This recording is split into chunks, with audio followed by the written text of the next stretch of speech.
Guys, current affairs funda में आप सभी का स्वागत है। मैं हूं आपके साथ अभिषेक शर्मा और आज की इस वीडियो सेशन में हम 26 नवंबर तक के सभी इंपॉर्टेंट करंट अफेयर्स कवर करने वाले हैं। हमेशा की तरह आप इस वीडियो को अंत तक जरूर देखिएगा, आज भी आपको काफ़ी कुछ जानने के लिए मिलेगा। साथ ही गाइस, इस सेशन को शुरू करने से पहले आप सभी को बताना चाहूँगा, यदि आप हमारे daily current affairs PDF, weekly PDF और मंथली PDF चाहते हैं तो इस वीडियो के फर्स्ट कमेंट में दिए गए लिंक पर क्लिक करके पा सकते हैं। ज़्यादा जानकारी के लिए आप इस स्लाइड पर दिए गए सभी पॉइंट्स को जरूर पढ़ें। कोई भी आपका डाउट हो, कुछ भी आप पूछना चाहें तो हमें कमेंट बॉक्स में ज़रूर लिखें। तो चलिए फिर करते हैं शुरुआत इस वीडियो सेशन की। किस बैंक ने भारत भर में निर्यातकों और आयातकों के लिए एक online platform trade emerge launch किया है? ऑप्शन है आपके सामने, yes bank, Axis bank, ICICI bank या फिर HDFC बैंक।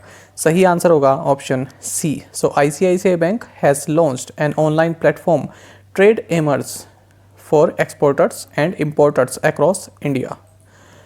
तो देखिए, ट्रेड इमर्स नाम का एक ऑनलाइन प्लेटफॉर्म ICICI बैंक ने लॉन्च किया है, जिसके तहत ये एक्सपोर्टर्स और इंपोर्टर्स को digital banking and value added services provide कराएगी।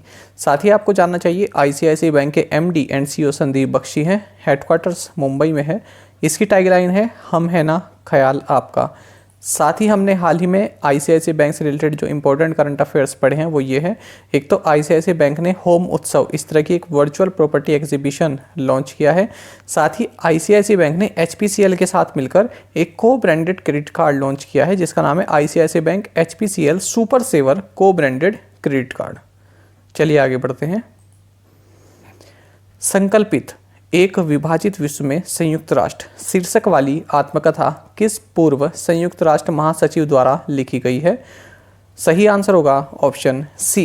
सो the autobiography titled resolve uniting nation in a divided world has been written by former United Nations secretary general Ban Ki moon.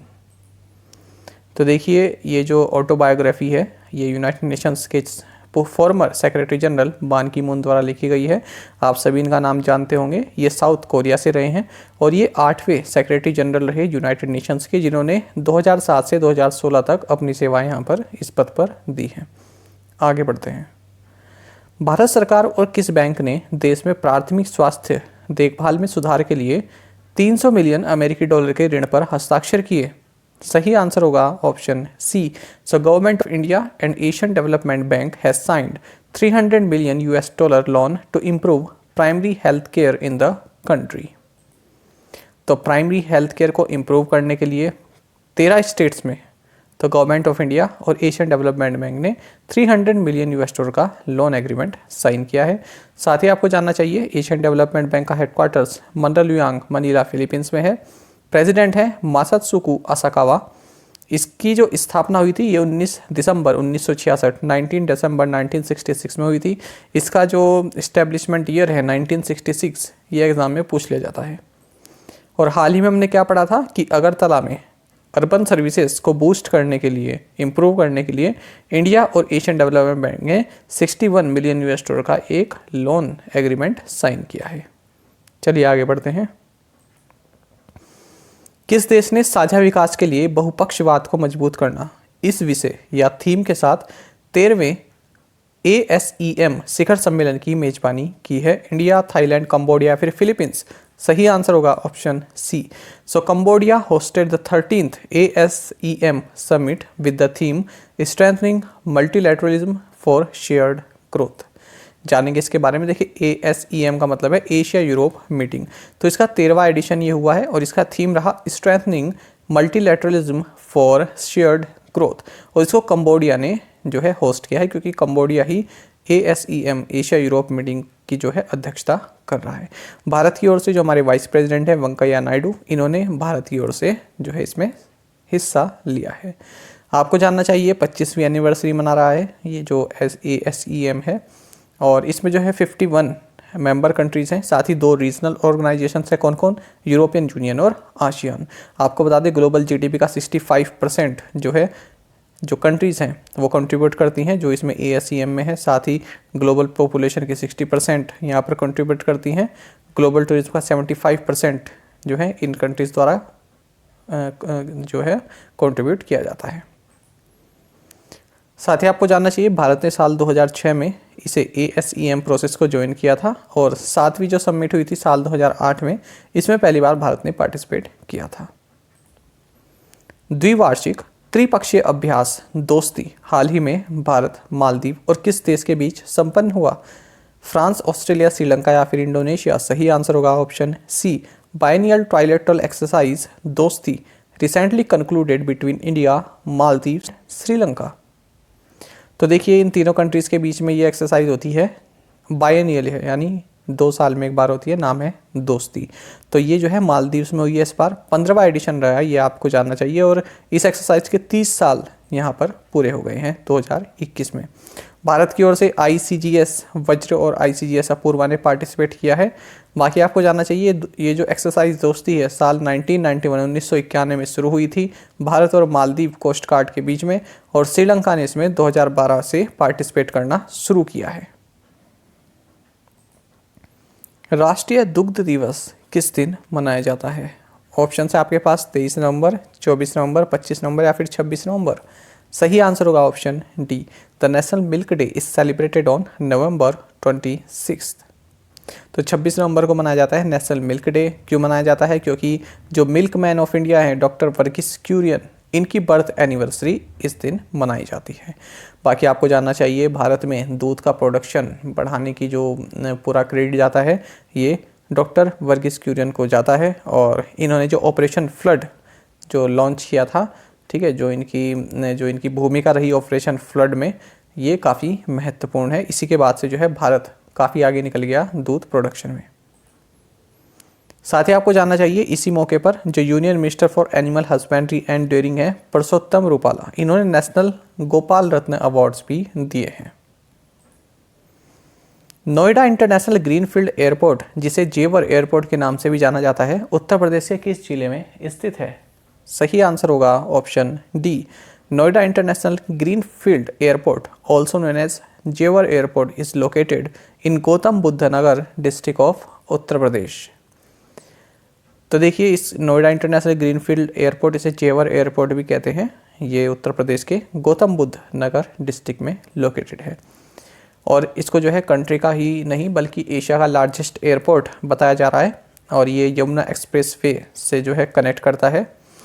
और इससे क्या होगा, अब जो tourist हैं, international tourist हैं, वो आगरा, मथुरा, वृंदावन आसानी से पहुंच सकेंगे, क्योंकि अब तक जो है इंदिरा गांधी जो इंटरनेशनल एयरपोर्ट है तो यही पूरा ट्रैफिक हैंडल करता था। तो अब इसी के साथ अब जो ये जेवर एयरपोर्ट बन जाएगा तो यहीं पर उतरकर लोग आगरा, मथुरा, वृंदावन आसानी से जा सकते हैं, क्योंकि यमुना एक्सप्रेसवे से कनेक्ट आसानी से हो रहा है।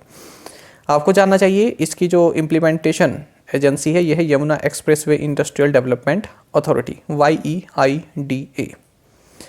और आपको बता दें जो इसका फर्स्ट फेज़ है ये 2024 सितंबर में जो है चालू हो जाएगा। तो प्रधानमंत्री नरेंद्र मोदी ने इसको इनॉग्रेट किया है, इसलिए ये चर्चा में रहा।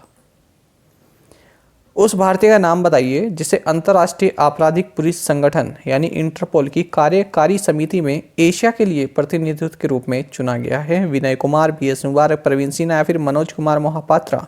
सही आंसर होगा option C. So Praveen Sinha has been elected as delegate for Asia on the executive committee of the International Criminal Police Organization Interpol. तो प्रवीण सिन्हा जो कि CBI Central Bureau of Investigation के स्पेशल डायरेक्टर हैं, तो इनको जो है इंटरपोल में delegate for Asia on the executive committee elect कर दिया गया है। तो चाइना और सिंगापुर की ओर से काफ़ी टफ कंपटीशन मिला, लेकिन तब भी भारत ने यहाँ पर हाथ मार लिया है। और ये जो इलेक्शन हुए हैं ये इस्तांबुल में हुई हैं, टर्की में हुए हैं 89th इंटरपोल जनरल असेंबली के दौरान। भारत इंटरनेट गवर्नेंस फोरम 2021 का उद्घाटन किसने किया है? नरेंद्र मोदी, अनिल कुमार सिंह, अश्विनी वैष्णव या फिर राजीव चंद्रशेखर। सही आंसर होगा option C. So Ashwini Vaishnaw inaugurated India internet governance forum 2021। तो देखिए अश्विनी वैष्णव कौन है? Minister of electronics and information technology. तो इन्होंने इंडिया इंटरनेट गवर्नेंस फोरम 2021 इसको इनॉग्रेट किया है, जिसको ministry of electronics and information technology ने national internet exchange of India NIXI के साथ मिलकर लॉन्च किया है या फिर ऑर्गेनाइज किया है। आपको बता दें इसका थीम रहा है empowering India through power of internet. साथ ही आपको जानना चाहिए मिनिस्टर ऑफ स्टेट कौन है ministry of electronics and information technology में? यह है राजीव चंद्रशेखर। बाकी आपको जानना चाहिए जो national internet exchange of India, इसके सीईओ हैं अनिल कुमार जैन। दुनिया की पहली ग्रह रक्षा प्रणाली जिसे डार्ट अंतरिक्ष यान कहा जाता है को किस अंतरिक्ष एजेंसी द्वारा सफलतापूर्वक लॉन्च किया गया? इसरो, जाक्सा, नासा या फिर रोस्कोमोस? सही आंसर होगा option C, the world's first planetary defence system called the DART spacecraft was successfully launched by NASA. तो देखिए वर्ल्ड की फर्स्ट प्लेनेटरी डिफेंस सिस्टम जिसको कि डार्ट स्पेसक्राफ्ट कहा जा रहा है, इसको नासा द्वारा लॉन्च कर दिया गया अपने Vandenberg US space force base से। और कौन सा रॉकेट इसको ले गया ऊपर? स्पेस एक्स का फाल्कन 9 रॉकेट। बाकी आपको जानना चाहिए ये जो डार्ट स्पेसक्राफ्ट है इसको Johns Hopkins Applied Physics Laboratory द्वारा बनाया गया। तो देखिए कुछ स्मॉल मूनलेट्स होते हैं जिन्हें बोलते हैं हम डिमोर्फोस, तो इनसे ये स्पेसक्राफ्ट जो है कोलाइड करेगा। तो कुछ एक्सपेरिमेंट इनका चल रहा होगा, ठीक है, तो उसी के लिए ये डिमोर्फोस से इसको कोलाइड करवाएंगे स्पेसक्राफ्ट से। हाल ही में केंद्र द्वारा गठित खाद्य सचिवों के समूह का नेतृत्व किस राज्य के खाद्य सचिव करेंगे? केरल, उड़ीसा, उत्तर प्रदेश या फिर मध्य प्रदेश? सही आंसर होगा option D. So food secretary of Madhya Pradesh will head the group of food secretaries recently constituted by the centre.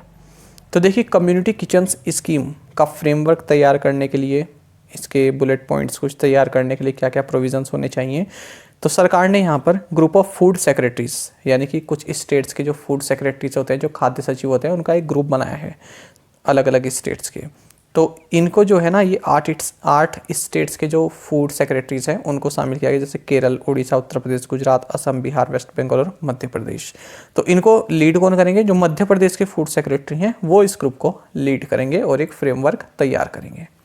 तो सेंट्रल गवर्नमेंट द्वारा बनाया गया ये ग्रुप, तो इसलिए काफ़ी इंपॉर्टेंट है। आपदा प्रबंधन पर 5वीं विश्व कांग्रेस का आयोजन किस आईआईटी के परिसर में किया गया? आईआईटी दिल्ली, रोपड़, मद्रास या फिर बॉम्बे? सही आंसर होगा option A, the 5th World Congress on Disaster Management was organised at the campus of IIT Delhi. तो देखिए रक्षा मंत्री राजनाथ सिंह ने 5th World Congress on Disaster Management इसको इनोग्रेट किया है और ये आईआईटी दिल्ली के कैंपस में ऑर्गेनाइज की गई। इसका थीम क्या रहा? Technology, finance and capacity for building resilience to disasters in the context of कोविड-19। आपको बता दें ये किसका इनिशिएटिव है? Disaster management initiative and convergence society, जिसका हेडक्वार्टर्स हैदराबाद में है, इसका ये एक इनिशिएटिव है। किस राज्य या केंद्र शासित प्रदेश की सरकार ने ओलंपिक रजत पदक विजेता रवि दहिया को शिक्षा विभाग में सहायक निदेशक नियुक्त किया है? दिल्ली, हरियाणा, चंडीगढ़ या फिर उत्तर प्रदेश? सही आंसर होगा option A. So Delhi government has appointed Olympic silver medallist Ravi Dahiya as assistant director in education department. तो एजुकेशन डिपार्टमेंट में रवि दहिया ओलंपिक रेसलर रही हैं ये इन्होंने, ठीक है, सिल्वर मेडल इन्होंने जीता है, तो इन्हें असिस्टेंट डायरेक्टर यहाँ पर नियुक्त किया गया है। Inder Mohan Kapoor Nehru senior winners cup किस टीम ने जीता? Indian oil, Tamil Nadu 11, Indian railways या फिर रेल कोच फैक्ट्री? सही आंसर होगा option A. So Indian oil lifted the Inder Mohan Kapoor Nehru senior winners cup. और ये किससे संबंधित है? ये हॉकी से संबंधित है ये कप। तो ये 6th टाइम इंडियन ऑयल ने इस टूर्नामेंट को जीता है। किस देश के अनुभवी ऑलराउंडर महमूद उल्लाह ने टेस्ट क्रिकेट से संन्यास की घोषणा की? सही आंसर होगा option C. So Bangladesh veteran allrounder Mahmud Ullah has announced his retirement from test cricket. तो 12 साल का इनका कैरियर रहा है। 2009 में इन्होंने टेस्ट डेब्यू किया था, 50 मैचेस इन्होंने खेले टेस्ट मैचेस, 2914 रन इन्होंने बनाए हैं। तो इन्होंने संन्यास ले लिया है टेस्ट क्रिकेट से। किस सामान्य यानी जनरल बीमा कंपनी ने ड्रोन बीमा उत्पाद के वितरण के लिए ट्रोपोगो के साथ अपनी साझेदारी की घोषणा की है? ऑप्शन है Navi general insurance, go digit general insurance, Bharti AXA general insurance या फिर बजाज अलियांस जनरल इंश्योरेंस? सही आंसर होगा option D. So Bajaj Allianz general insurance has announced its partnership with TropoGo for the distribution of a drone insurance product.